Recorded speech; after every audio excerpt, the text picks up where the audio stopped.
Pak Ahmad Ali, apa resep memelihara?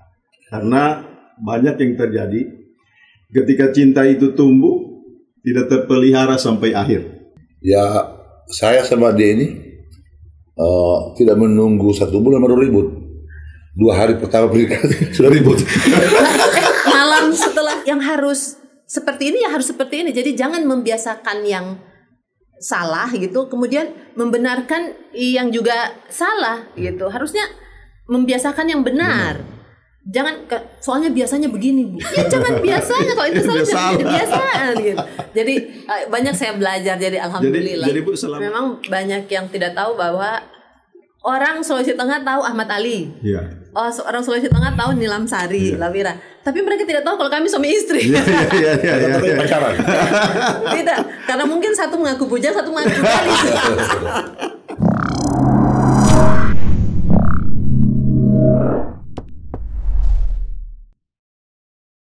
Bismillahirrahmanirrahim, pemirsa dan warga Sulawesi Tengah di mana saja kalian berada. Assalamualaikum warahmatullahi wabarakatuh. Waalaikumsalam. Jumpa lagi di podcast Kabar 68, kabar untuk semua. Edisi kali ini kita menghadirkan 2 sejoli yang sama-sama sukses baik di dunia entrepreneur maupun di dunia politik.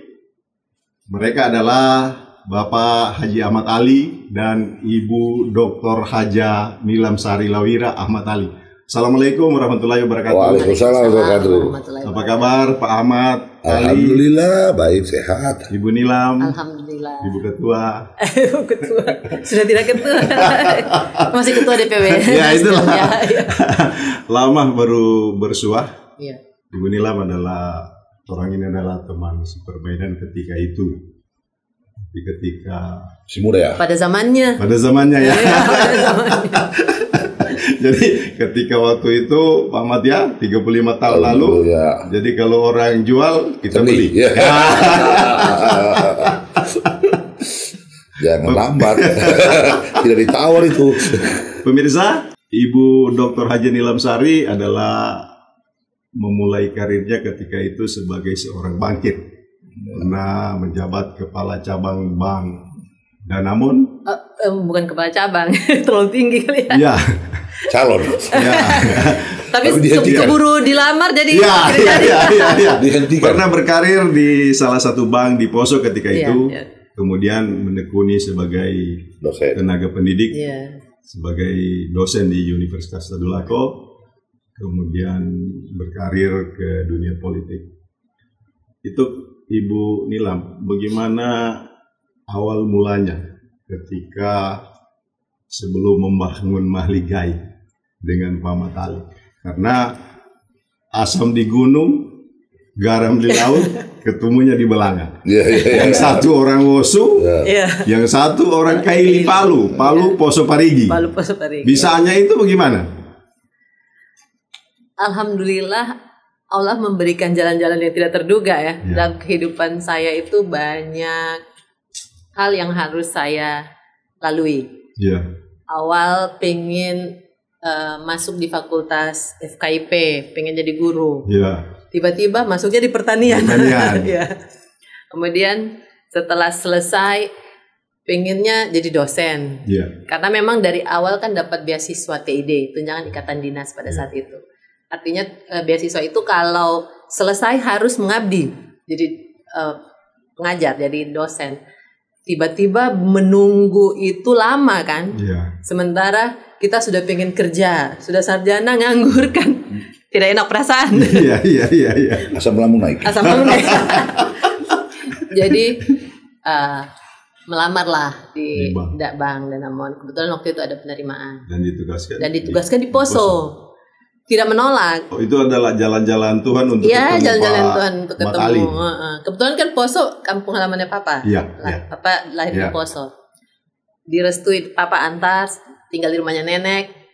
Tiba-tiba ketemu lah. Iya. Nasabah masalahnya. Iya. Salah satu nasabah. Iya. Tidak tahu kalau ternyata sama-sama alumni Untar. HM sama-sama juga alumni HMI. Pertama ketemu itu waktu pengajian ya, pengajian HMI. Tempat yang baik. Iya. Pengajian HMI. Iya. Jadi sesuatu dimulai dari tempat dengan niat yang baik. Alhamdulillah. Yang baik dan hasilnya akhirnya akan menjadi yang baik. Alhamdulillah. Waktu itu yang duluan memberikan warning itu siapa? Apakah Pak Mat atau Ibu? Kita flashback dulu, Bu. Jadi kita tidak tegang-tegang ini. Ya, pasti saya kan orang gagal. Ya. Ini kelebihannya dia di situ. Kelebihannya dia di situ. PD-nya tinggi sekali. Saya tidak tahu awalnya dari mana. Tapi karena ketemu di pengajian itu HMI, diundang. Kebetulan mungkin dia tahu kalau saya juga HMI gitu. Jadi, emang lu dari universitas apa? Saya tidak tahu. Gue pengurus cabang. Tidak, masalahnya waktu itu memang saya di training itu di apa istilahnya komisariat HMI. Enggak, ekonomi malah. Ekonomi ya. Waktu itu di Pak Ishak Arif masih ingat orang tua kita gitu. Ada pondoknya yang di atas tuh. Di sana Kawatuna. Sama-sama Noval dosen ekonomi. Jadi saya banyak tahu anak-anak ekonomi. Tapi kenapa dia tidak ada gitu kan, tidak kenal gitu. Jadi perlu dipertanyakan juga. Saya juga nggak kenal juga. Itu masalahnya. Mungkin beda. Merasa kan salah satu mahasiswa paling top di universitas. Oh iya. Tapi saya di dalam Sari tidak kenal dia. Iya. Mungkin beda apa? Beda geng gitu kan. Nah, beda orientasi. Kita kan orientasi arah jalanan. Oh iya. Kalau kita orientasi anak baik-baik gitu. Tapi memang saya sedikit introvert anaknya. Jadi ya kampus, rumah, kalau ada organisasi seadanya gitu, tidak terlalu mungkin seperti beliau aktif di mana-mana. Tapi ya punya organisasi terbatas, ya hanya HMI gitu kan. Terus lingkungan kampus biasalah. Beda kalau dia mungkin terlalu banyak, jadi semua banyak yang kenal, tapi Nilam Sari kenapa tidak kenal dia duluan gitu waktu di universitas. Tapi itu sudah lagi. Saya curiga kalau kenal dulu ya, selesai di situ.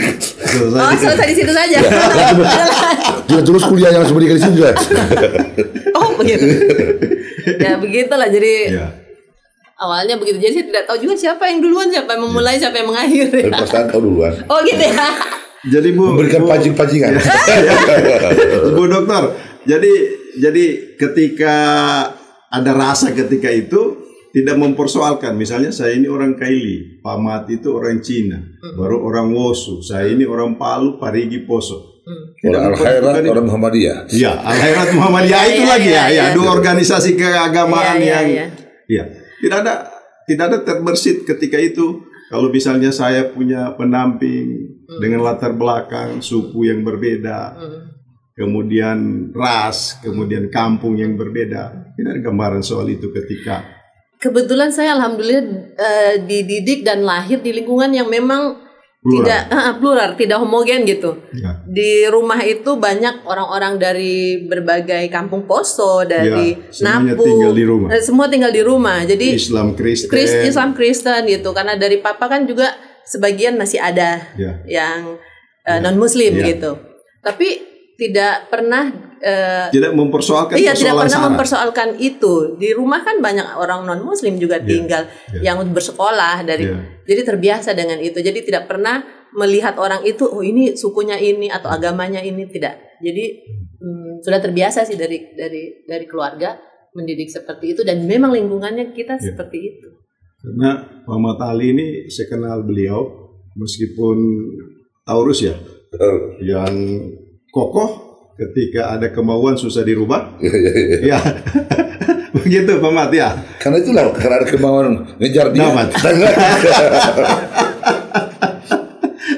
Dan beliau mempunyai prinsip, biarkan saya banyak pengagum, tapi saya tetap memiliki satu orang istri. Ini saja. Ya. Asal betul. Mas kau merasa kuat. Soalnya banyak juga SMS masuk. Oh begitu ya? Ya. Dulu masih muda. Itu nggak penting-penting aja. Kemudian kalau penggemarnya Ahmad Ali banyak itu wajar. Semua orang tahu sih. Semua orang juga begitu. Tapi kan tetap hanya Nilam Sari aja. Jadi biarkan Pak Mat Ali membuat orang cemburu pengagumnya hanya untuk satu orang Ibu Nilam. Yang penting hubungan itu harus dirawat dengan cinta. Iya. Jadi waktu itu bukan sesuatu alasan untuk kemudian membuat kita berdua atau melahirkan orang ketiga. Iya. Karena itu hanya persoalan fisik saja kan, tapi kan kejujuran hati. Ya. Jadi Pak Mat sendiri menghadapi persoalan tadi misalnya dari dua, satu Al-Khairat, satu Muhammadiyah. Kemudian satu orang Kaili Parigi Poso, satu orang Cina Wosu. Omnya dia, omnya dia kan sebenarnya saya. Harus di kan? Iya. Saya bilang saya HMI. Iya. Karena saya tahu arah cara berpikirnya mau kemana kan? Iya. Nah makanya ketika saya putuskan untuk melamar, ketika itu ditanya sama mertua perempuan, tahu? Saya bilang, oke, saya kasih Ustaz Segaf. Iya. Kan Ustaz Segaf sama Om Rusli kan sahabatan. Iya. Ya jadi saya bilang Ustaz Segaf, Ustaz, aku suruh dia melamar, wakili dia pergi melamar. Ya. Siapa ponakannya Pak Rusdi? Ya. Kalau dia melamar, tidak terjadi perdebatan di situ. Mulus-mulus saja. Tapi ada Om Basir ya waktu itu dia sponsor ya. Kan waktu itu Om Basir masih di apa yang Untar KKN yang di Balai. Jadi waktu itu Mama tanya begini, katanya ada orang yang lagi dekat begitu. Kalau Mama sih hanya agama saja yang harus tidak boleh ada menawar itu. Satu akidah. Iya, satu akidah gitu. Katanya non Muslim, Terus siapa nih yang bisa meyakinkan kan? Iya, menginginkan Mama waktu itu. Mama panggil adiknya Mama yang namanya Om Basir gitu. Basir Tana yang saya sudah pernah sampai di kampungnya kata. Mereka semua sama lah sama kita mengenai keyakinan, tapi walaupun memang ada keluarga sama kayak Papa, ada keluarga yang non Muslim, tapi kan itu tidak masalah gitu. Apalagi kalau cuma Muhammadiyah Al-Khairat, sedangkan yang lain mah tidak masalah, apalagi cuma itu. Jadi kemudian setelah itu memutuskan untuk bersatu dalam ikatan ijab kabul, kemudian alhamdulillah membangun rumah tangga dalam kurun waktu yang cukup lama dan melahirkan dua buah hati yang saat ini semuanya sudah 30-an tahun. Berapa tahun ya? Ya. 97. Sekarang 2024 31 tahun. Ya, jadi saya sudah hitung selama 31 tahun membangun rumah tangga, alami kalau riak itu ada. Tetapi perjalanan itu cukup harmonis dan melahirkan dua buah hati yang cukup sukses, mengikuti jejak karir kedua orang tuanya politisi dan entrepreneur. Apa Pak Ahmad tadi, apa resep melihara? Karena banyak yang terjadi ketika cinta itu tumbuh tidak terpelihara sampai akhir. Hanya tumbuh sesaat, kemudian dalam perjalanan tidak ada maintenance, akhirnya dia berkurang hingga akhirnya cinta itu hilang. Ya, saya sama dia ini tidak menunggu 1 bulan baru ribut. 2 hari pertama pernikahan sudah ribut. Malam setelah malam pengantin, malam ijab kabul, besoknya udah besok malamnya udah ada tragedi. Jadi karena kebiasaan kumpul sama teman-teman, terus dia orang rumahan. Kan kalau ribut itu sih yang penyesuaian ya. Saya pacaran nggak sampai setahun ya. 6 bulan kurang lebih. Kurang dari itu sih 6 bulan. Di sisi lain waktu pacaran intensitasnya ketemu, banyak waktu ketemu. Dia ketika menikah tiba-tiba udah menikah keluar aslinya. Baru tahu kehidupan yang sebenarnya. Tapi itu asik maksudnya. Jadi saling ini bagaimana, ini apa gitu. Banyak. Jadi tahapan pernikahan sudah dilalui, tetapi masih anggap pacaran juga. Karena masih. Pada akhirnya sering sih awal-awal itu paling sering ribut. Sangat. Tapi kan ini kecil-kecil begitu tahan banting ini. Pemirsa, jangan kemana-mana, tonton terus diskusi kali ini, edisi spesial khusus mengulik kehidupan keluarga Haji Ahmad Ali dan Dr. Haja Nilam Sari Lawira. Jangan lupa tonton, subscribe, like, dan berikan komentar serta bunyikan lonceng agar Anda terus terupdate dengan konten-konten terbaru kami. Ibu dokter, ini Ya. Mamat mohon maaf dulu, saya lebih Iya. banyak topiknya. Kalau begitu saya minum ke kopi Ibu. dulu. Soalnya saya baru kali ini muncul di sini. Oh, dia sudah sering ya. Iya. Dan kita kawan lama sebenarnya. Ya, 30 tahun lebih kita baru Iya, bertemu iya, kembali. iya, iya. Sempat kita pergi apa lalu ya? Pergi nonton bareng kalau nggak salah ya. betul. Atau apa? Di XX1 Iya. di Palu Studio. Palu Studio, Jadi Mamat kita ini kawan lama. Iya, Jadi iya, iya. ketika beliau masih mau melamar di bank, Iya. ya. Jadi kita biasa nonton di Palu Studio. Oh, Kan? Ya, yang dekat Dan, rumah itu. dan saya senang sekali ke rumah ketemu Ajus. Ya, betul. Ajus sering memberikan nasihat Ya, dan ya. kita anggap sebagai ibunda. Dan alhamdulillah salah satu orang yang dipercaya untuk bisa jalan sama-sama ya Pak Ya, Kamil gitu ya, kan. Jadi kalau pulang saya mampir dulu Ada sama Arif. ibunda. Ya. Oh ada Diana apa-apa. Ibu dokter, saya kenal betul. Kebetulan kita bertiga ini adalah teman lama. Anggaplah kali ini kita reuni. Reuni. Ya. Mat Ali ini adalah punya karakter khusus ketika itu. Ya, ketika masih jadi pengusaha ya. Ya. Bagaimana kita harus ikut tender, bagaimana kita harus Jalan melihat ketemu. proyek. Tapi dalam perjalanan waktu ketika Ibu Nilam ada di sampingnya. Karena di balik suksesnya seorang laki-laki pasti ada seorang perempuan yang mendampinginya. Dan ini yang membuktikan bahwa Ahmad Ali itu banyak berubah. Saya kadang tanya, Bung, kok berubah sekali? Terutama dalam karakter. Saat ini sekarang sangat wise dan bijak.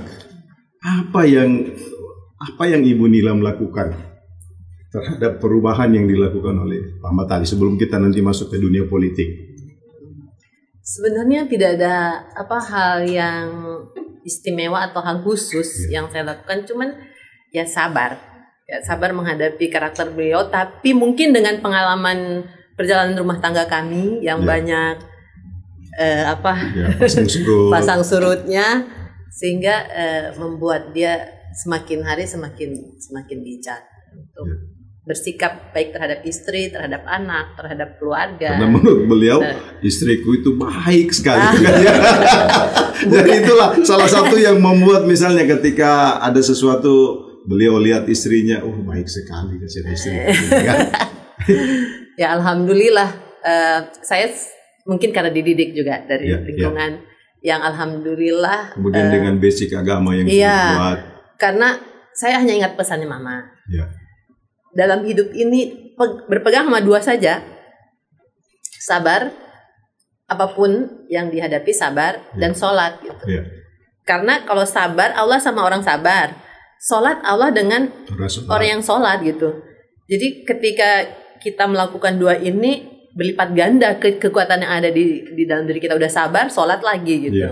Tapi kalau hanya sabar tidak sholat, tidak maksimal. Atau sholat saja tidak sabar, tidak maksimal juga. Tapi kalau dua-dua ini dilakukan, insya Allah punya kekuatan di dalam diri kita. Jadi apapun itu salah satu yang salah satu. Bisa mempengaruhi. Sehingga Ahmad Ali jadi seperti saat ini. Dan dia kan orangnya kalau misalnya disuruh ditekan, dikasih tahu malah tidak bisa. Sesuai zodiaknya. Taurus ini ya. Jadi dibiarkan saja begitu, dibiarkan saja. Tapi kita menunjukkan. Iya, Ahmad ini seorang pendamping yang sangat luar biasa. Ya. Kemarin kan saya sudah tanyakan ke Ahmad Ali, apa yang menjadikan kita ini adalah sahabat lama. Ya. Kita tahu karakter ketika tender proyek, ketika apa yang mau terjadi lah. Karakter. Iya, karakter. Tapi dalam perjalanan waktu sehingga kita bersua kembali dalam beberapa itu berubah sekali. Alhamdulillah. Iya sih, perubahan kan Pak. Satu yang pasti itu perubahan. Iya. Ya kan? Jadi merugilah orang-orang yang tidak berubah. Kalau hari ini tidak lebih baik dari kemarin dan besok, tidak lebih baik daripada hari ini. Paling tidak saya tahu. Seiring perjalanan waktu, memang dan lingkungan pergaulan, lingkungan kerja itu juga menjadi faktor, dan yang terpenting sih mau mengoreksi diri. Jadi ketika semakin dewasa kan tidak boleh kita letakkan kebenaran daripada diri kita. Tidak bisa lagi berpikir tentang diri saya, tapi kan harus ketika ada ego harus diturunin. Yeah. Karena ada orang lain yang kemudian yang akan merasakan keegoan kita. Dampak dari keegoan itu. Ya, nah, terus mengintrospeksi diri sendiri. Yeah. Ya seperti tadi Nilam bilang, saya ini kalau dikasih tahu tambah jadi. Bukan kan tahu kalau sebagai kabul Arab Kalau jual kita bayar ya. Kita bayar. Itu juga menunggu lama itu. Nah, jadi awalnya keseringan kita ribut itu karena itu. Iya. Nah, dia mau ini, saya mau begini, kan gitu. Jadi anak yang tertua sama anak terakhir kan. Jadi saya harus tertua di keluarga, dia bungsu. Iya. Jadi dia perhatian, saya cuek. Iya. Jadi apa dia kan di sisi lain tidak bisa di kondisi ini tidak bisa dibiarkan karena kita tidak pernah berpikir bahwa oh ini kalau tidak cocok bisa agak. Ya. Tapi ini harus tidak mungkin tidak ada titik temunya kan. Nah, pada akhirnya kan sering bersama terus kemudian mau bicara, mau mengintrospeksi diri sehingga proses itu membuat kita pada akhirnya ketemu satu titik yang sampai hari ini bisa saling mensupport. Ya. Karena saya lihat dari Feng Shui, nah, satu yang karakternya susah dirubah misalnya. Kalau nggak boleh, susah dirubah. Ya. Sesuai dengan zodiak. Itu prinsip. Ya, Taurus itu prinsip. Tapi kalau dalam berkeluarga nggak boleh itu. Nggak boleh begitu. Karena tidak hidup sendiri. Kemudian karakternya Ibu Dokter ini adalah orang yang ini kuat loh. Santai. Tapi kemudian mudah bergaul dan terus mensupport. Tahan banting. Karena seringnya dibanting gitu. Karena saking seringnya dibanting, makanya tahan kita jadi terlatih. Ya. Pemirsa, jangan kemana-mana, tonton terus acara ini edisi spesial bersama keluarga Bapak Haji Ahmad Ali, Dr. Haja Nilam Sari Lawira. Ibu Nilam, 15-20 tahun lalu, Ibu Dokter adalah seorang dosen. Kemudian mau beralih mengikuti garis perjuangan yang dipilih oleh Pak Ahmad Ali, menjadi politisi. Saya tahu betul ketika itu harus turun, harus berdiam ke pelosok, becek, panas, hujan, itu harus dilalui. Apa yang melatari Ibu Nilam? Seorang yang biasa iya, di kan? depan. Bilang kamu saja. Nah, siswa ketika itu harus bersusah-susah. Iya. Sebenarnya pilihan yang susah buat saya, karena ASN itu kebanggaannya orang tua. Orang ke sekolah ke kuliah harus menjadi ASN ketika itu. Ya, ketika itu. Terus yang kedua, memang kami banyaknya kan di lingkungan itu. Ya. Mengajar profesi ya. Papa guru, mama guru gitu. Ya. Banyak keluarga dosen.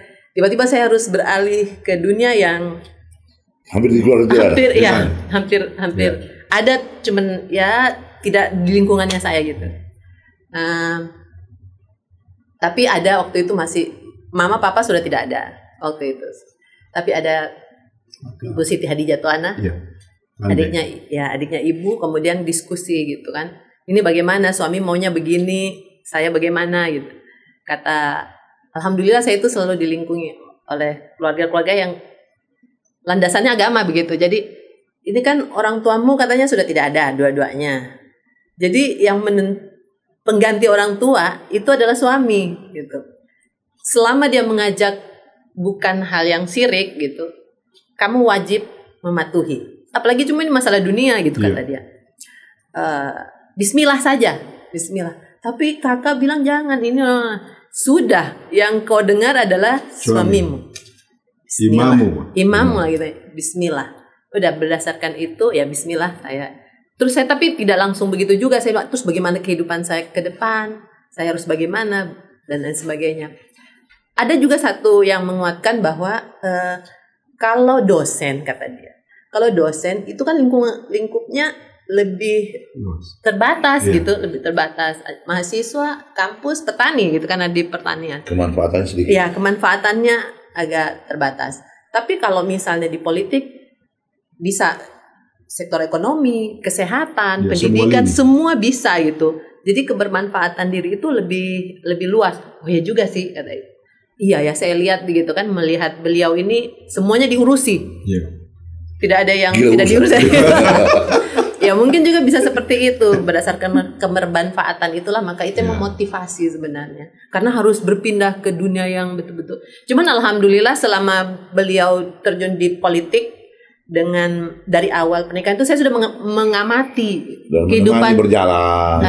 dan 2012 kan pernah ada di Morowali, Ya, jadi ya. udah oh begini, jadi belajar otodidak dari situ, sehingga ketika turun di masyarakat berbekal latar belakang akademisi yang biasa juga bertemu dengan orang, jadi tidak ada kesulitan yang berarti gitu. Semua alhamdulillah lancar. Akhirnya terpilih menjadi anggota legislatif Sulawesi Tengah dan terpilih menjadi ketua. Alhamdulillah. Setelah itu berkarir ke pusat. Apa yang melatari semuanya? 5 tahun di DPR provinsi dan Sri Kandi pertama menjadi ketua DPR. Alhamdulillah. Ketika itu. Alhamdulillah. Banyak hal yang tidak terduga ya di dalam kehidupan saya. Karena dia. Iya, itulah merupakan bagian feng shui ketika ketemu orang Wosu ini. Iya. Ya. Banyak pembelajaran yang harus saya terima dari dia, bahwa saya harus keluar dari zona nyaman terus, gitu kan. Awalnya zona nyaman itu di bank gitu. Tiba-tiba harus, karena situasi dan kondisi Poso pada saat itu, saya harus kemudian hijrah lagi ke Palu, harus jadi dapat panggilan lagi jadi ASN. Udah nyaman di ASN harus keluar lagi begitu. Jadi beliau ini memang tidak suka lihat orang dalam zona nyaman, gitu. Harus dilatih terus ternyata saya. Ya itu tadi harus dibanting-banting terus kan, supaya bisa tahan banting. Nah alhamdulillah ya, karena kemungkinan saya tidak tahu, partai juga melihat bahwa yang bisa menggantikan setelah DPR, kan beliau kemarin ini ceritanya sudah tidak pingin lagi, cukup katanya 2 periode. Terus siapa nih yang bisa menggantikan posisi ini, gitu kan? Setelah dilihat dari kader yang ada, ya mungkin partai lebih waktu ketua umum cepatnya. Saya tidak tahu juga, pokoknya proses di pusat seperti apa, ya menunjuk saya akhirnya yang harus menggantikan posisi beliau untuk bisa kemudian mewakili Sulawesi Tengah. Padahal lembaga legislatif Sulawesi Tengah masih membutuhkan figur seperti ibu, sekaliber ibu saat ini. Ya, kurang tahu saya tentang itu, tapi saya merasa sebenarnya kalau disuruh memilih, saya lebih suka berkarir di daerah sebenarnya. Ya, itulah yang seperti saya sampaikan tadi, bahwa legislatif Sulawesi Tengah masih membutuhkan tokoh seperti ibu. Ya, saya juga kalau disuruh memilih begitu ya, pengennya di sini. Tapi takdir Allah berkata lain. Iya, takdir Allah. Saya sudah diberi istilahnya jalan, dikasih hadiah lah istilahnya untuk naik kelas. Saya anggap ya sudah naik kelas lagi ke tingkat yang lebih atas lagi. Walaupun sebenarnya hati teman. Tapi alhamdulillah, karena itu saya bilang kalau kita misalnya dua-dua, mungkin Allah tahu niatan di hati begitu. Jadi harus ada salah satu yang masih harus menjaga daerah ini gitu, supaya kita tidak boleh dua-duanya. Tidak boleh dua-dua ke sana. Padahal saya dulu itu ganjak dia ke Jakarta ini, kan hampir 10 tahun DPR RI ya, mama di Palu. Sebenarnya Pak Mat balik ke sini supaya sama-sama. Ya, jadi waktu itu gini, saya bilang udah ke Jakarta saja DPR RI, supaya kita bisa kumpul di Jakarta. Karena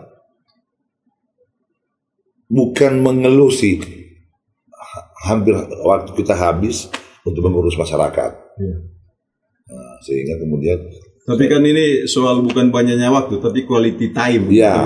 Coba kan hari kita bayangkan di Jakarta, sesibuk apa di Jakarta saya di DPR sebagai ketua fraksi, waktu ketua Partai Nasdem waktu itu, terus pulang di rumah tidak ada orang. Terus kalau tahu kemudian ada Faiz kan belum lama selesai ya Pak ya. Sehingga ada satu waktu kita pulang di Wosu sama Papa di Wosu. Papa bilang sama saya, apa sih yang kalian cari ini? Hidup terpisah-pisah. Hidup terpisah. Apa bahagianya itu? Karena memang orang tua, ayah dan ibu ini kan itu mereka tidak pernah berpisah. Tidak pernah berpisah. Jadi satu atap terus lah istilah. Ketika mereka melihat gitu begini, apa tidak siksa kamu begitu itu? Jadi memang sih kalau cintanya tidak kuat, Ya. berpotensi untuk Ya. terjadi masalah rumah tangga. Ya. Tapi kalau sama-sama sudah saling percaya, Dari alhamdulillah. awal kan sudah berikrar. Ya. Tentunya di tempat yang baik-baik. Ya, ketemu kemudian sama niatnya baik. Allah menjaga hubungan itu kan. Jadi Allah memelihara itu. Alhamdulillah. Nah, kemudian tapi saya ini maju-maju jadi gubernur ini itu sudah di luar skenario kita ya. Iya. Udah jelas jadi kan harusnya menjadi gubernur itu 2020 semua masyarakat sudah setengah tahu lah kemarin kan. Jadi kemudian memilih untuk belum masuk jadi belum maju di gubernur tahun 2020 itu karena ada beberapa faktor kan. Ya. Partai, kedua keluarga, dia juga waktu itu menyarankan janganlah. Apakah masih sebentar jadi anggota DPR? Baru masih menghargai yang lain-lain. Ya, jadi pas menjadi anggota DPR waktu itu 2019 terpilih, 2020 mau maju dalam kontestasi kan belum setahun periode kedua kan? Ya. Sehingga Jadi aspirasi masyarakat yang kita wakili itu belum tentu kan, belum terlaksana gitu. Ya.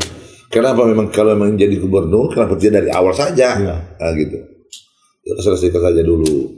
Partai juga tidak mendukung, orang tua tidak mendukung.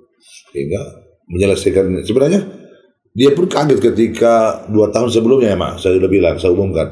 Saya tidak akan lagi maju menjadi anggota DPR RI untuk periode ketiga. Karena bagi saya mengabdi itu cukup 2 tahun, Ya. 2 periode. 2 periode, kemudian harus ada generasi politik baru setengah. Karena Nah, menurut itu yang bagus sekali tuh Iya. diajarkan untuk teman-teman lain agar Iya. tidak monopoli. iya, karena Seharusnya kalau saya ada maju generasi lagi, baru ya. kalau saya maju lagi anggota DPR RI,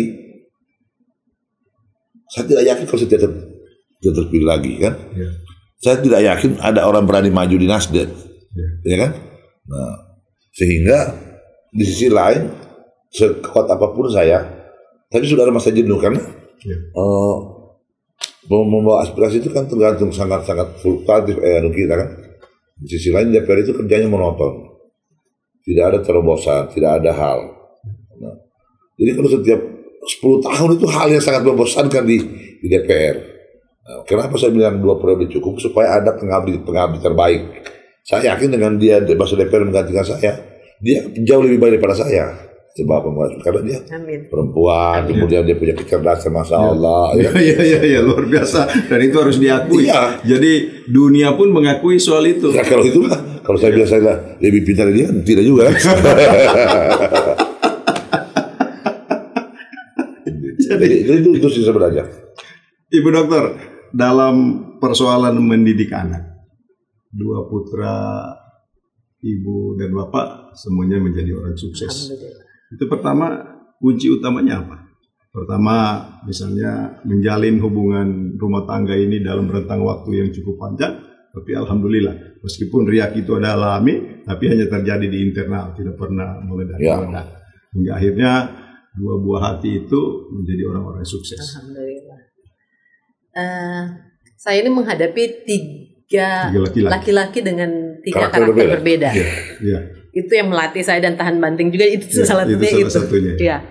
Tapi alhamdulillah anak-anak ini anak-anak yang mungkin juga mereka merasakan bagaimana fluktuatif hidupnya kami sama-sama berproses itu mereka melewati. Ya. Contohnya waktu itu beliau lagi ada sesuatu begitu. Saya lagi sekolah di S2 di UGM di Jogja, kemudian harus membawa 2 anak. Gitu kan, waktu itu masih kecil, Faiz itu masih TK. TK ya betul. Nugi masih SD kelas 4. Jadi harus diboyong ke Jogja ketika itu. Persyaratan saya boleh kuliah S2 dari beliau harus bawa 2 anak. Ya. Kalau tidak boleh kuliah gitu. Nah, jadi bawa gitu dengan segala resiko yang ada bawa.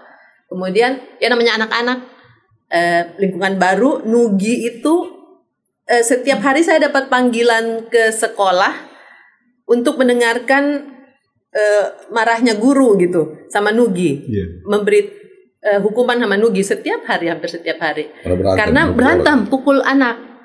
Kenapa? Karena dia tidak paham bahasa Jawa. Sementara anak saya bahasa Jawa, dipikir dia dibully gitu. Jadi begitu dia jengkel tersinggung dia hantam anaknya. Itu Ahmad Ali banget itu. Jadi saya setiap hari harus ke sekolah. Saya mengeluh sama dia, bagaimana Nugi ini bagaimana? Dia bilang, kenapa aku tidak jawab sama gurunya? Alhamdulillah kalau di sini cuma 3 anak yang dia pukul. Kalau di Sulawesi itu sampai 10 anak atau bukan begitu juga kali. Saya bilang ya, tapi alhamdulillah anak-anak ini paham situasi saya waktu itu sendiri. Kemudian harus 2 orang dengan keterbatasan yang ada. Nah, mungkin juga mereka merasakan itu. Kemudian mereka tumbuh dan berkembang dengan itu. Nah, saya mau membebaskan anak-anak saya, apalagi laki-laki dua-duanya. Tapi memang juga agak sedikit overprotective untuk hal tertentu. Maka dia kadang bilang begini, ini anakmu laki-laki, kenapa harus begini gitu. Biarkan mereka. Mulai dari itu saya juga, oh iya, mereka laki-laki yang harus diberi dunia laki-laki yang dunianya sendiri. Ya, dunia sendiri. Nah, maka waktu mau masuk SMP yang kecil, yang SMA yang kecil, yang pertama mau kuliah, saya tawarkan gitu. Biasanya mama ini merasakan yang tidak pernah lepas dari orang tua. Anak terakhir tidak pernah lepas orang tua, manjanya luar biasa begitu, semua dilayani segala macam.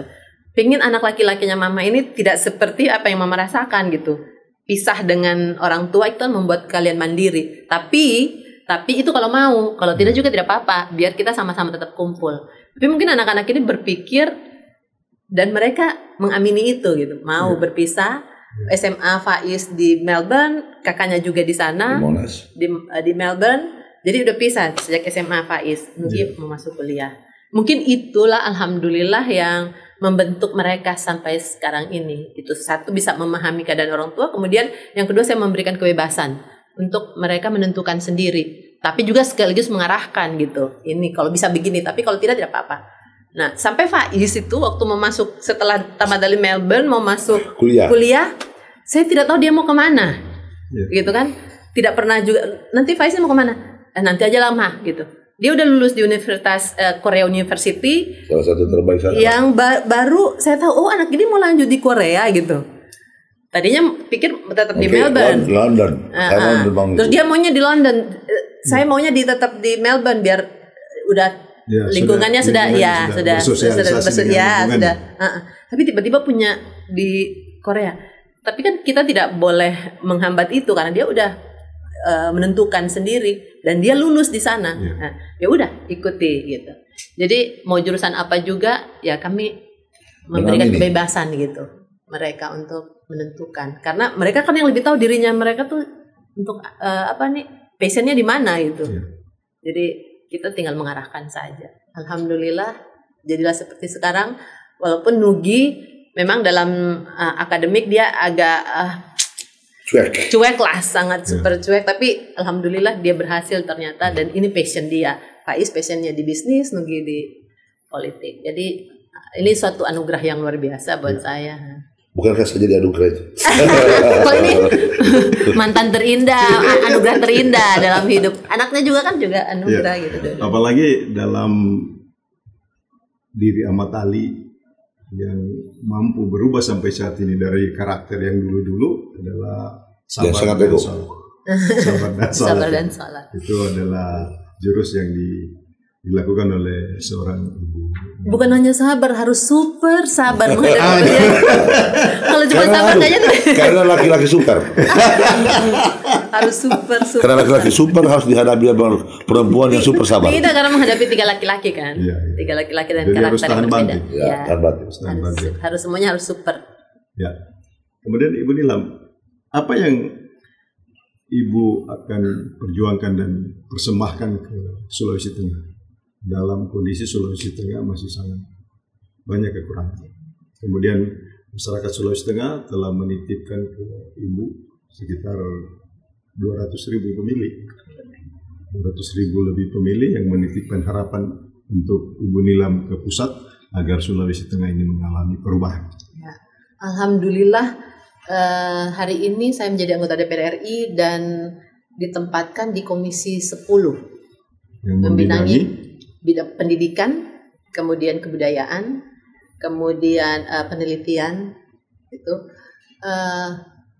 Saya kan latar belakangnya awalnya dari akademisi, dan ini saya pikir sangat relevan dengan kehidupan saya. Kemudian masyarakat Sulawesi Tengah saat ini yang ada masalah pendidikan itu masih sangat perlu Kita perhatian peringkat khusus. berapa itu Iya. dari belakang lagi? Masih banyak masalah-masalah. Saya tidak mau bicara. Tidak. Ini kan ya ini yang akan diperjuangkan ke ini pusat ya, masalah akan disuarakan ya, misalnya. masih banyak masalah pendidikan yang harus menjadi perhatian khusus pemerintah Sulawesi Tengah kan. Nah, kemudian di samping masalah kesehatan, tapi masalah pendidikan ini berhubungan dengan saya di Komisi 10.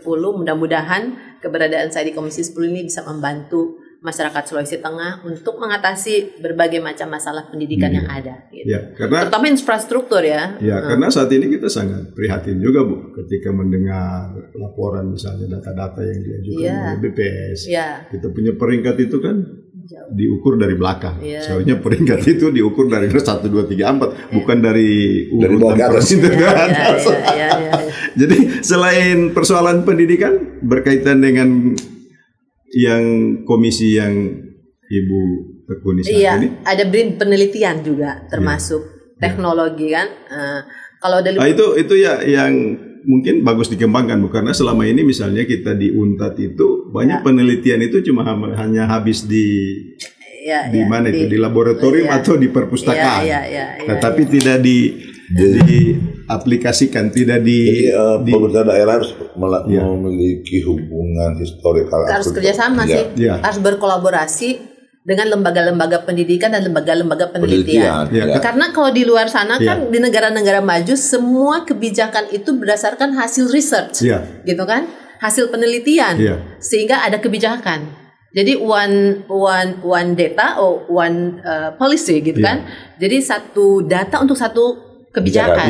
Jadi memang betul-betul berdasarkan data-data dari mana? Dari hasil penelitian. Tapi kalau kita di sini kan berdasarkan keinginan, bukan ya. Banyak hasil penelitian hanya digunakan. Hanya jadi sebatas sebatas dokumen yang tidak jadi bahan pertimbangan untuk kemudian bagaimana kita melaksanakan pembangunan di Sulawesi Tengah di daerah. Harusnya kan begitu. Jadinya merumuskan kebijakannya itu tidak berbasis penelitian, ilmu pengetahuan lah. Sehingga kemudian pada akhirnya tidak sedikit kebijakan pemerintah itu yang susah untuk kita pertanggungjawabkan karena tidak berbasis penelitian. Jadi berbasis keinginan.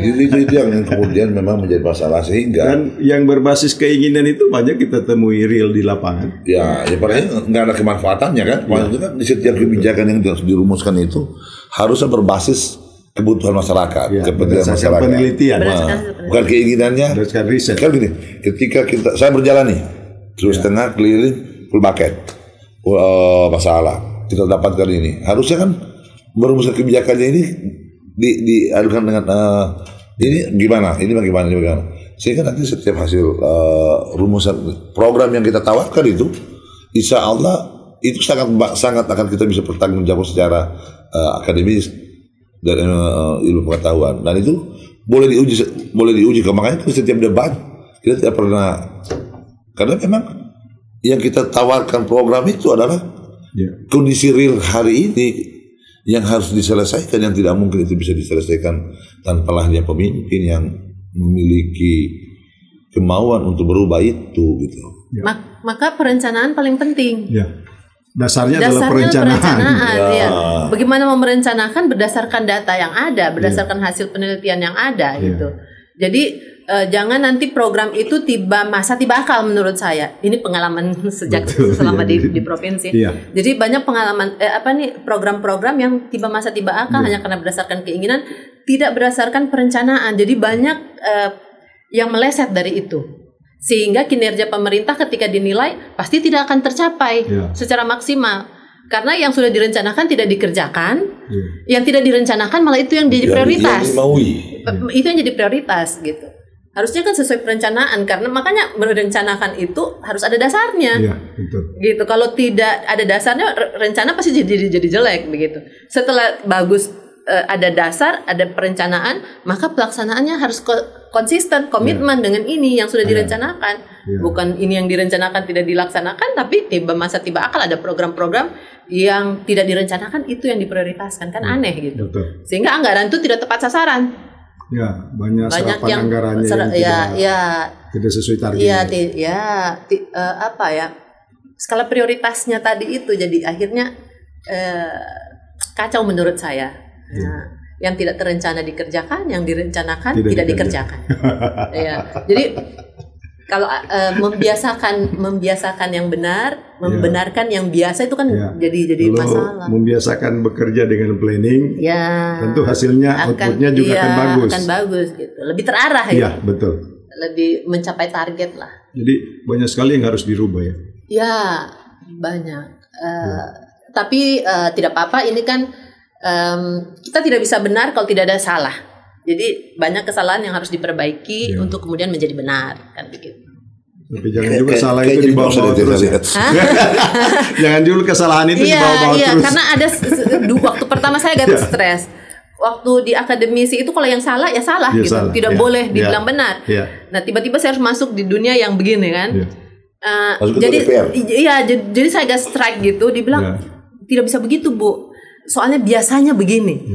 Saya bilang biasanya, tapi kalau biasanya itu salah, jangan dibiasakan, gitu kan? Kalau yang harus seperti ini ya harus seperti ini. Jadi jangan membiasakan yang salah gitu, kemudian membenarkan yang juga salah gitu. Harusnya membiasakan yang benar. Jangan soalnya biasanya begini Bu. Ya jangan biasanya kalau itu salah jangan kebiasaan gitu. Jadi banyak saya belajar jadi alhamdulillah. Jadi Bu selama di DPR itu berarti masih banyak mindset PNS ini apa yang harus dirubah. Iya budaya terutama untuk pelayanan publik. Iya betul. Karena mungkin ya itu mindset yang biasanya kita yang dilayani. Kalau pejabat kan biasanya mindsetnya kita yang harus dilayani nih. Tiba-tiba kita yang harus melayani kan jadi agak sedikit resisten di mereka yang udah biasa dilayani. Kemudian kita yang harus melayani. Apalagi dengan pemerintahan baru kita saat ini, Presiden Prabowo mengatakan janganlah rakyat bekerja untuk pemimpinnya, tapi pemimpinnya lah bekerja untuk rakyat. Itu sangat super itu yang harus diikuti sampai ke lapisan bawah menurut saya. Kemudian satu poin lagi Bu. 2 kali kan mensupport Pak Mat Ali sukses menjadi anggota DPR RI dengan perolehan suara yang cukup. Sekarang Bapak lagi mengikuti kontestasi pilkada yang voting day-nya 27 November depan. Apa yang Ibu perankan dan Ibu support kepada Bapak yang selama ini sudah 30 tahun lebih mendampingi beliau, sukses dalam menghargai rumah tangga, sukses dalam mendidik anak, sukses dalam karir politik, dan saat ini lagi menuju singgasana Sulteng 1. Ya, tentu saya harus turun lagi ke masyarakat, karena ternyata banyak masyarakat yang tidak tahu kalau Ahmad Ali itu kalau kami ini suami istri. Karena mungkin selama 10 tahun Nilam Sari Lamira itu jalannya ke dapil-dapil itu sendiri gitu. Jarang bersama dan waktu kampanye pun hanya sekali dia temani saya. Jadi memang banyak yang tidak tahu bahwa orang Sulawesi Tengah tahu Ahmad Ali. Orang Sulawesi Tengah tahu Nilam Sari Lamira. Tapi mereka tidak tahu kalau kami suami istri. Tidak, karena mungkin satu mengaku bujang, satu mengaku galis. Tapi bukan itu tidak maksudnya. Karena jarang bersama-sama turun dalam satu kegiatan. Terpisah, satu di Sulawesi Tengah, satu di Jakarta. Jadi itu mungkin yang saya harus berkeliling lagi bahwa sayalah orang yang pertama yang akan menagih janjinya beliau ketika beliau jadi pemimpin, diberikan kepercayaan supaya tidak ingkar janji. Karena saya sendiri takut gitu kalau misalnya program, makanya saya sering mengamati, mengikuti apa yang jadi programnya dia. Jangan-jangan program ini nanti tidak bisa direalisasikan jadi gitu. Jadi utang itu saya takut karena saya kan sudah dapat kepercayaan masyarakat selama ini baik di provinsi maupun di DPR RI. Saya tidak mau dipermalukan hanya gara-gara janji yang tidak terrealisasi. Nah, itu PR yang cukup berat buat saya untuk meyakinkan masyarakat Sulawesi Tengah bahwa saya orang yang insya Allah orang pertama yang akan menagih janjinya dia ketika dia terpilih nanti insya Tapi Allah. kan ini kan laki-laki yang tidak janji. Ya, tapi kan kalau saya tahu itu laki-laki yang tidak pernah ingkar janji, ya walaupun ada janji-janji lain yang diingkari. Tapi janji hati. Oh, janji hati tidak. Alhamdulillah, alhamdulillah gitu. Tapi kan buat orang di luar sana kan mungkin mereka trauma dengan pemimpin-pemimpin yang mudah berjanji tapi susah untuk menepati janji. Nah itu juga kita tidak bisa salahkan dan kemudian harus membangun kepercayaan kembali untuk pemimpin yang baru gitu kan, itu kan bukan hal yang mudah gitu karena terlalu banyak pengalaman masyarakat yang merasakan itu ketika datang berjanji tapi setelah itu lupakan janji. Nah itu yang kemudian masih masyarakat kadang trauma dengan hal-hal seperti itu yang menjadi PR yang ini sangat sudah dilakukan. Ya alhamdulillah saya berkeliling kembali, tetapi karena ini Sulawesi Tengah terlalu luas dan saya diamanahkan untuk berkeliling di daerah Pasigala. Itu karena mungkin ini daerah yang kemarin banyak memberikan suara pada saya di Pasigala. Ya di daerah itu juga banyak, cuman kan banyak tim juga dan beliau sendiri juga keliling di daerah situ, jadi berbagi zona gitu supaya bisa lebih fokus di zona masing-masing. Palu, Sigi, Donggala, Parigi. Ya, insya Allah. Jadi sudah dikeliling. Iya, keliling. Luar biasa. Jadi Pak Matali, apa yang kurang dari seorang Ibu Nilam? Semuanya kelihatannya sempurna. Meskipun kekurangan itu adalah alami. Kekurangan itu kan karena manusia. Iya. Toh kalau manusia itu kan tidak ada sempurna. Iya. Tapi banyak suka marah-marah. Yang kurangnya dia ini, terlalu manis. Suka marah-marah. Terlalu cantik. Jadi tapi kalau dibandingkan dia punya tapi penting gini, menurut saya sebagai seorang ibu dia luar biasa, sebagai seorang suami luar biasa. Kenapa saya bilang dia luar biasa? Karena kan selalu saya mengintrospeksi diri saya, menghitung, menakar. Jadi ini satu anugerah luar biasa dengan karakter kami yang berbeda itu bisa sampai bertahan sampai pada titik ini. Nah, dan menghasilkan 2 buah hati yang sudah sukses-sukses. Dan kemudian gini, tapi kan pada aja komunikasi dan komitmen sih, menjaga. Ya kalau masing-masing bertahan egonya, masing-masing merasa dirinya benar, pasti hancur.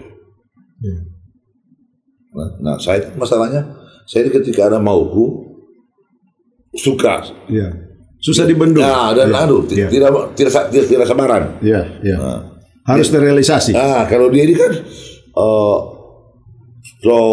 dirasionalkan.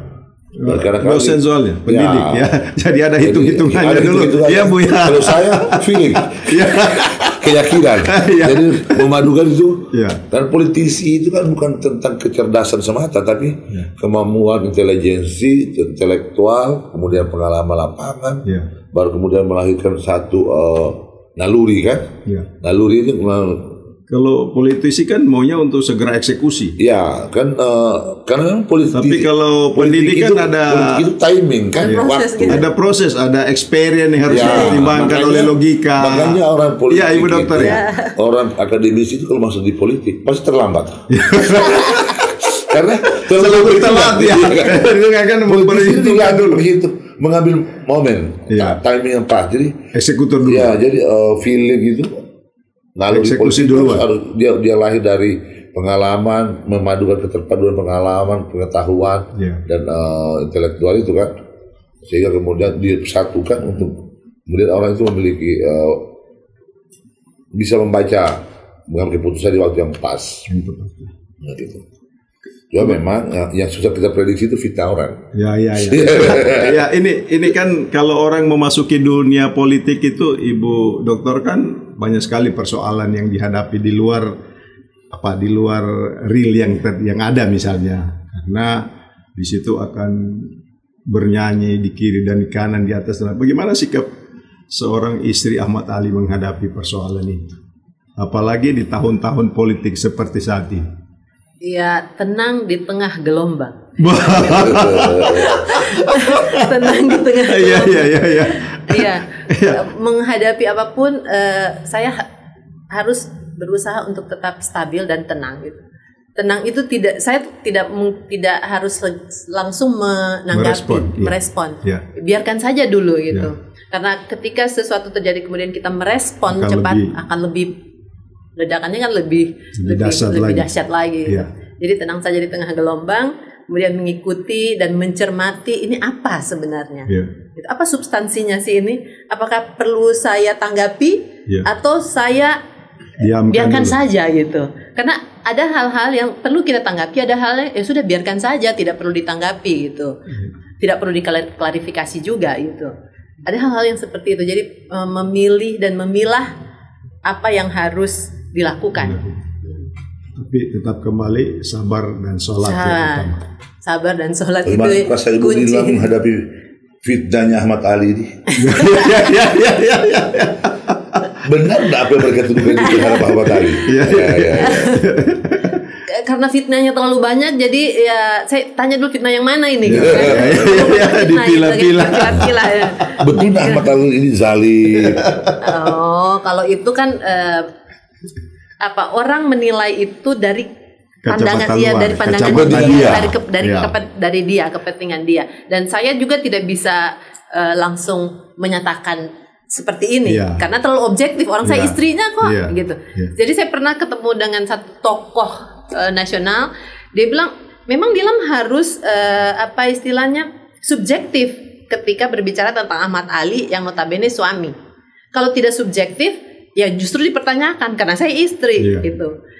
Makanya kalau tanya sama saya kan saya akan sangat subjektif menilai beliau karena suami. Jangan tanya ke saya, tanya ke orang lain. Tapi apakah itu betul? Apa seperti orang bilang dia melihat dengan kepentingan dia terhadap Ahmad Ali apa? Dia pasti dengan kacamata dia. A ditanya tentang Ahmad Ali pasti beda dengan B, gitu kan? Nah, tinggal masyarakat yang sering berkomunikasi, yang sering berinteraksi terutama, yang akan merasakan apakah itu benar atau tidak benar. Kalau itu sedih kan? Sedih gak? Kalau masalah sedih pastilah yang namanya manusiawi ya. Iya, begitu manusiawi pasti sedih. Cuman untuk apa bersedih gitu kan? Kalau itu tidak benar ya jangan tadi ilmu bertahan di tengah gelombang itu tenang di tengah gelombang gitu. Jadi ada itu bukunya seperti itu, judul buku yang memang sangat membekas di saya dengan sangat menginspirasi. Kemudian dengan buku cuman tipis begini yang namanya Filosofi Teras gitu. Filosofi Teras itu mengajarkan kita apa yang tidak dalam kendalimu, di luar kendalimu, biarkan saja gitu. Tidak perlu harus kau yang mengatur karena ya tidak di luar kendali kita. Terus apa yang dalam kendali kita? Dalam kendali kita adalah pikiran dan hati kita. Yang bisa kita kendalikan adalah hati dan pikiran. Maka hati dan pikiran itu yang harus kau kendalikan gitu. Kalau di luar sana omongan orang, pikiran orang tentang kita atau apapun di luar kendali kita, biarkan saja gitu. Memang super dan cerdas. Ternyata dia punya perubahan di ternyata dia punya referensi baru itu. Nah ini keluar di podcast ini. Karena kita kan sering berdiskusi tentang kalau ada buku, ada apa, kalau ada bacaan baru apa, dia pasti kita diskusi. Kok ini ngapain ditanggapi kalau orang menilai orang lain itu dengan ukuran dia? Iya kan begitu, karena di luar kendali kita. Ngapain kita menjelaskan ke orang kalau dia memang tidak suka kita? Ngapain mengungkapkan kebenaran ke dia kalau dia sudah menilai orang lebih dulu salah? Dia itu sengaja buat itu bukan untuk mencari kebenaran. Karena sesungguhnya mereka tahu tentang Ahmad Ali kan, tapi mereka sengaja melontarkan itu untuk membuat Ahmad Ali jelek di mata orang. Gitu. Dan orang yang menjadi perhatian itu dan sering difitnah itu adalah orang-orang yang top ya. Gimana? Iyalah. Kenapa dia pernah perhatikan yang lain? Karena saya paling top saya rasa.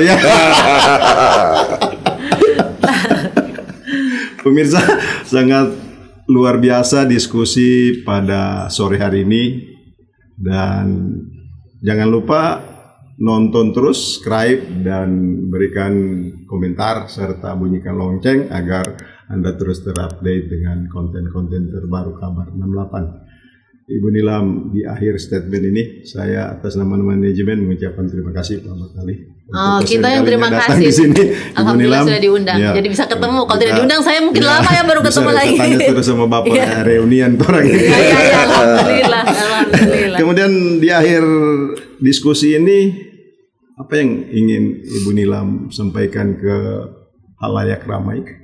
Di sana ada ibu-ibu yang sudah sekian lama membangun rumah tangga, sudah sekian jenis persoalan yang dihadapi dalam kehidupan rumah tangganya, kemudian mendidik anak, ditambah lagi masa depan generasi muda kita bagaimana, ditambah lagi tenaga-tenaga honorer misalnya berkaitan dengan ibu yang di DPR sana, kemudian yang sudah sekian puluh tahun mengabdi tanpa nasib yang jelas. Apa yang ini? Ada minimal ada secerca harapan untuk mereka. Dalam menjalani hidup ini kan tidak ada yang tidak punya masalah. Ya. Jadi selama masih hidup, selama itu pula kita punya masalah. Tapi selama hidup kita harus berproses, belajar. Ya. Itu kan sudah dibilang dari ayunan sampai ke liang lahat. Itu proses belajar. Nah, hidup ini proses belajar gitu kan. Maka kalau sukses itu belum tentu kaya. Kaya itu belum tentu bahagia. Ya kan? Bahagia itu belum tentu bersyukur. Gitu. Bersyukur belum tentu tidak punya masalah. Itu ulang-ulang terus. Coba kita ulang-ulang sehingga kita tahu bahwa untuk bahagia itu sebenarnya harus bersyukur. Harus beramal. Harus bersyukur. Iya. Kalau kita udah bersyukur, maka akan bahagia karena kita bersyukur dengan apapun keadaan kita gitu. Apapun keadaan kita. Dan yakini bahwa Allah memberikan itu karena kita mampu dan tidak mungkin begitu-begitu saja selama kita ada usaha. Kan begitu. Jadi kuncinya sih bersyukur. Kalau saya bersyukur dengan apa yang kita alami sekarang karena tidak mungkin Allah memberikan keadaan kita sekarang itu entah yang belum jadi PNS misalnya yang punya cita-cita jadi ASN, yang ingin kaya misalnya belum kaya, tapi Allah menempatkan di situ ada maksudnya. Ada hikmah di balik. Ada maksudnya. Ditempa dulu dirimu di situ, belum waktunya dirimu mendapatkan itu, nanti gitu. Jadi itu proses, makanya harus ya jalani saja proses ini, nikmati saja proses, nanti kan akan ada akhirnya. Ya bersyukur. Kalau orang banyak mengeluh itu tidak bersyukur. Saya kadang juga banyak mengeluh, tapi kadang-kadang saya tidak bersyukur. Kembali lagi. Itu saya sih. Ya, kalau Pak Mat sendiri menghadapi 7 hari voting kontestasi pilkada, menghadapi voting day, diskusi sama Bung Kamil ya, santai aja. Jadi kita nikmati saja perjalanan waktu ini. Kan kadang-kala kita lupa bahwa prosesnya seperti Nilam katakan tadi itu adalah satu keniscayaan. Kadang-kala syukur itu membuat kita ketika tahun bersyukur, kemudian kita merasa bahwa hidup ini kita yang mengaturnya. Nah, kenapa semua orang selalu berkata, kamu santai sekali menghadapi entah itu debat, entah itu menghadapi situasi politik. Saya menyadari betul bahwa semuanya proses karena ketidaktahuan. Tapi apakah kemudian hasil yang akan ditentukan 27 itu ditentukan oleh kita? Enggak, siapa jadi gubernur Allah ditentukan kok. Kalau kau tahu itu bahwa bukan kau ditentukan, kenapa kau stres? Kalau kita tahu bahwa nanti itu adalah takdir Allah, ya kita jalani. Karena kau tidak tahu, kau ikhtiarlah sebaik-baiknya. Setelah kau ikhtiar, berdoalah. Ikhtiar sudah dilakukan, kemudian doa sudah dipanjatkan. Nah, kita tunggu keputusan Allah yang sudah tercatat di Lauh Mahfuz. Kan hidup begini. Setiap tahapan itu adalah cobaan. Hari ini kami ada di titik ini, itu adalah cobaan Allah. Kalau dicukupkan harta, apakah mau berbagi? Itu cobaan. Kenapa kemudian saya dalam proses itu tidak pernah mau berinteraksi dengan orang yang saya bantu, dan saya tidak pernah mau karena berusaha untuk melupakan semua kebaikan kepada orang. Karena saya tidak tahu besok Allah dan mengingat kebaikan orang pada kita gitu. Itu kalau bersyukur. Mengingat kebaikan orang kepada kita itu adalah bentuk kesyukuran kita kepada Allah kan. Tapi kalau kemudian mengingat kebaikan kita ke orang lain, itu itu tidak ada keikhlasannya di situ itu. Iya. Karena kita akan menjadi orang sangat merugi ketika kemudian kita sadar bahwa hidup ini ibarat pedati, karena dia sekarang di bawah. Jadi kalau di bawah, kemudian kau mengingat kebaikan kepada orang, sia-sia kan malahinnya kan. Jadi sekali lagi hidup ini hanya sementara kok. Ya, apalagi kita di usia menjelang 60 tahun. Iyalah. Sisa hidup itu adalah menuju aja. Iya, makanya kan saya ini 55. 55. Oh, Ya. Jadi kalau Sisa hidup menuju aja. iyalah, kalau itu kau yakini, bayangkan kalau Allah kasih bonus 70 sampai 70, Masya Allah kan? Nanti berarti tinggal 15 tahun. 15 tahun. Masa 15 tahun dibuat mau bikin saya susah terus? Bagaimana kebermanfaatan? Iya, makanya tiap hari lihat film saja sudah bahagia saya lihat. Iya kan? Alhamdulillah. Kunci bahagia itu buat siapa? Tiap hari melihat film sehari. Aduh, Dan saya yakini itu Ibu Dokter, karena beliau itu berprinsip biarlah pengagumnya cemburu atas seorang perempuan yang ada di rumah. Sampai saya. Dan dia tidak akan membuat cemburu yang di rumah karena banyaknya Oh pengagumnya. begitu. Dan pasti kau meyakini dalam hatimu itu. Kau membenarkan dalam hatimu.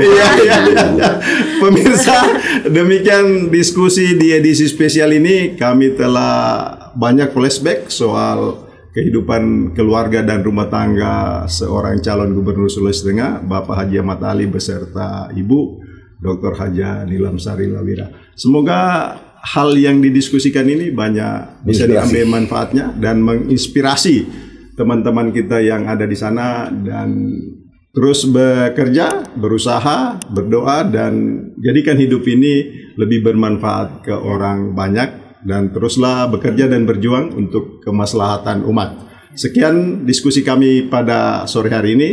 Sekian, terima kasih. Wabillahi taufiq wal hidayah. Wassalamualaikum warahmatullahi wabarakatuh. Waalaikumsalam warahmatullahi wabarakatuh. Terima kasih banyak.